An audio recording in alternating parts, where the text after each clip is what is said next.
যাতে দেখবেন মুখে মধ্যে গন্ধ করে, মানে মুখ থেকে গন্ধ আসে। মুখের যদি গন্ধ আসে তাহলে এটা সহজে ভালো করতে পারবেন। আবার অনেকে আছে যে দাঁত ব্রাশ করলে মাড়ি থেকে রক্ত পড়ে, দাঁত ব্রাশ করলে মাড়িতে প্রচুর পরিমাণ রক্ত পড়ে, এই রক্ত পড়া বন্ধ করতে পারবেন। আরেকটা বড় সমস্যা সেটা হলো অনেকে আছে দাঁত হালকা হালকা লড়ে। দাঁত যদি হালকা হালকা লড়ে তার দাঁতটা সহজে আপনারা বসে যাবে আর লড়বো না।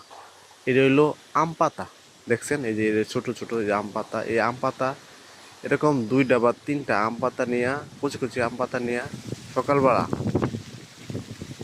সকালবেলা কুচি কুচি আম পাতাগুলা এটা দাঁত যেভাবে পাতা দিয়ে খালি ঘষাইবেন, এরকম 3-4 মিনিট ঘষাইবেন।